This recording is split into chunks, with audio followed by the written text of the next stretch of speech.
पश्चिम बंगाल की सियासत में खैला होबे का नारा बहुत मशहूर रहा, लेकिन 2026 के चुनाव से पहले जो खेला हो रहा है वो मैदान में नहीं बल्कि कागजों पर हो रहा है, ऐसा दावा कई एक्सपर्ट्स का है। नमस्कार, मैं हूं आशीष त्रिपाठी आपके साथ और इस वीडियो के अंत तक हम समझने की कोशिश करेंगे कि अब बंगाल में क्या हो रहा है और ममता बनर्जी के लिए क्या खतरा है आने वाले वक्त में, बीजेपी की क्या है सियासत की तैयारी आने वाले चुनावों के लिए। चुनाव आयोग के एक आंकड़े ने बंगाल की राजनीति में हड़कंप मचा दिया है। राज्य में 56.37 लाख वोटर्स जो कि अनकनेक्टेबल हो गए हैं और यहां संदिग्ध पाए गए हैं, जिन्हें लिस्ट से हटाया जा रहा है। यह आंकड़ा कुल वोटर्स का करीब 7.5% है। राजनीति का सीधा नियम है, 2% का वोट स्विंग सरकार बदल देता है और वोट स्विंग होता है तो सरकार बदलती ही है। इतिहास भी गवाह रहा है। तो यहां 7.5% वोट ही सिस्टम से बाहर हो गया है। तो यहां क्या हो सकता है आप अंदाजा लगा सकते हैं। यह सिर्फ सफाई अभियान नहीं बल्कि बंगाल की 294 सीटों का गणित बदलने वाला सियासी खेल भी है। लेकिन इसका फायदा किसे मिलेगा? सबसे पहले इस आंकड़े को समझिए। राज्य में 7.66 करोड़ फॉर्म्स की जांच हुई, जिनमें से 56 लाख से ज्यादा नाम हटाने लायक पाए गए। मसलन वो यहाँ के नहीं थे, प्रवासी थे, घुसपैठिए थे। अगर हम इसे बंगाल की कुल विधानसभा 294 विधानसभा सीटों में बराबर बराबर बांट भी दें तो हर सीट पर औसतन करीब 19,000 वोट्स हुए। अब आप खुद ही सोचिए कि जिस विधायक की जीत का अंतर ही 5 या 10,000 वोटों का रहा, उसके हाथ से तो सीट गई और 19,000 वोट अचानक उसके गायब हो जाएं तो ये अनिश्चितता बनेगी भी और सुनिश्चित होगा कि उस जीत का अंतर बहुत बड़े मार्जिन से अब हट चुका है। तो उसकी जीत की क्या गारंटी बची, आप अंदाजा लगा सकते हैं। बड़ी संख्या में, संख्या इतनी बड़ी कि किसी भी उम्मीदवार की जमानत जब्त हो जाए, ऐसी स्थिति है। दरअसल हार जीत का फैसला कुछ हजार कुछ 100 वोट भी करते हैं और एक वोट से भी हार जीत होती है।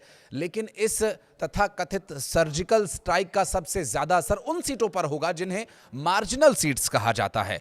साल 2021 के नतीजों को देखें तो बंगाल में 80 से 90 सीटें ऐसी हैं जहां हार जीत का फैसला 15,000 वोटों से कम के अंतर से हुआ था।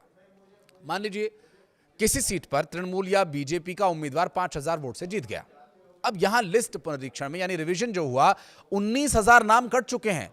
गणित ये कहता है कि कटने वाले वोट्स जीत के अंतर से 4 गुना और अधिक है। अगर इन कटे हुए वोट्स में थोड़ा भी झुकाव किसी एक पार्टी की तरफ था तो उसका तो पत्ता गुल हो गया। अब सीट का रिजल्ट पलटना 100% तय है। असल पेच यहां फंसा है। 56 लाख में से 23 लाख तो मृतक हैं, इनका नाम तो कटना है ही उचित।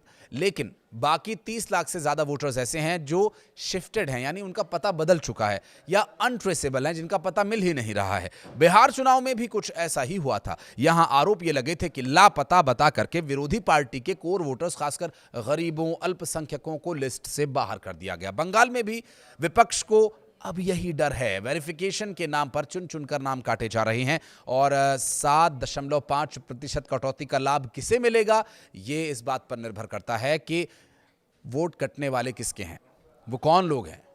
बीजेपी को फायदा कैसे मिलेगा, जो आरोप लग रहे हैं, क्योंकि बार बार आरोप यह लगाया जाता रहा है कि एसआईआर के नाम पर चुनाव आयोग के साथ मिलकर के बीजेपी की केंद्र सरकार ये सब करवा रही है, जबकि चुनाव आयोग एक स्वायत्त संस्था है और उसका एसआईआर करने का कोई ये पहला मामला नहीं है। इससे पहले भी इस तरह के रिवीजन वर्क होते रहे हैं। अब बीजेपी लंबे समय से आरोप यह लगाती रही कि बंगाल में लाखों फर्जी वोटर्स हैं, घुसपैठिए हैं, रोहिंग्या वोटर लिस्ट में है, जो ममता बनर्जी का कोर वोट बैंक है। अगर चुनाव आयोग की सख्ती से ये बोगस या घुसपैठिए वोटर्स बाहर हो रहे हैं तो इसका सीधा फायदा बीजेपी को होगा और तृणमूल को उन सीटों पर भारी नुकसान। ममता बनर्जी को फायदा कैसे होगा? अगर इन पर थोड़ा और गहराई से नजर डालें तो दूसरा पहलू यह है कि बंगाल में बड़ी संख्या में लोग काम करने के सिलसिले में या तो बाहर रहते हैं या अपना पता बदलवाते रहते हैं। जो बूथ लेवल ऑफिसर्स हैं, स्थानीय प्रशासन के प्रभाव में आकर बीजेपी समर्थक वोटर्स या एंटी इनकम्बेंसी, जो सरकार विरोधी वाले वोटर्स को अनट्रेसेबल बता करके लिस्ट से बाहर कर दिया गया। तो इसका सीधा फायदा ममता बनर्जी को मिलेगा। बिहार में भी आरोप यह लगा था कि सत्ता पक्ष ने विरोधी वोटों को डिलीट करवा दिया। कुल मिलाकर अगर बात करें तो बंगाल चुनाव 2026 की जंग पोलिंग बूथ से लेकर पहले ही शुरू हो चुकी है और अभी एसआईआर की प्रक्रिया के दौरान ही ये दिखने भी लगा है। वोटर लिस्ट पर अब ये लड़ी जा रही है, जिस सीट पर 25,000 वोट कट जाएं वहां रैलियों में भीड़ जुटाने का कोई मतलब नहीं रह जाएगा। और अगर ये 30 लाख तथाकथित लापता वोटर्स वाकई में असली नागरिक हैं और इन्हें सिस्टम से बाहर किया जा रहा है, तो समझिए कि बंगाल की 90 सीटों पर जनादेश यानी मैंडेट को तकनीकी रूप से हैक कर लिया जा रहा है। अब यह देखना भी दिलचस्प होगा कि 7.5% की जो कैंची ममता के वोट बैंक पर चली है, जैसा आरोप लगाया जा रहा है, या बीजेपी के समर्थकों पर चली है, ये पूरे राज्य में 30% मुस्लिम वोट निर्णायक भूमिका निभाते हैं। लोकसभा की 42 में से 10 सीटों पर, विधानसभा की 294 में से 80 सीटों पर मुस्लिम आबादी 45% से अधिक है। पिछले कुछ चुनावों से मुस्लिम वोट तृणमूल के पक्ष में जा रहा है। बीजेपी ने आक्रामक हिंदुत्व की राजनीति का जो विषय है वो हमेशा से क्लियर रखा है। उनका एजेंडा, उनकी जो सोच है, उनकी जो नीति है वो यही रहेगी। और इस पूरे प्रयास में पिछले चुनाव में भी हमने देखा कि काफ़ी कुछ बीजेपी ने हासिल किया। 2019 के आम चुनाव में उसे काफ़ी हद तक सफलता मिली भी, लेकिन उसके बाद हुए विधानसभा चुनाव और 2024 के आम चुनावों में पार्टी को नुकसान उठाना पड़ा।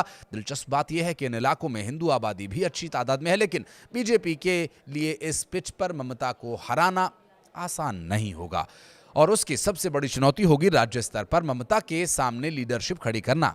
साथ ही ये भी बताना होगा कि बीजेपी दिल्ली से नहीं, बंगाल की मिट्टी से समान रूप से जुड़ी हुई है। ऐसी ही चुनौती बीजेपी के लिए तमिलनाडु जैसे राज्य में भी सामने आती है। वहां भी पार्टी इसी तरह की रणनीति पर चल सकती है।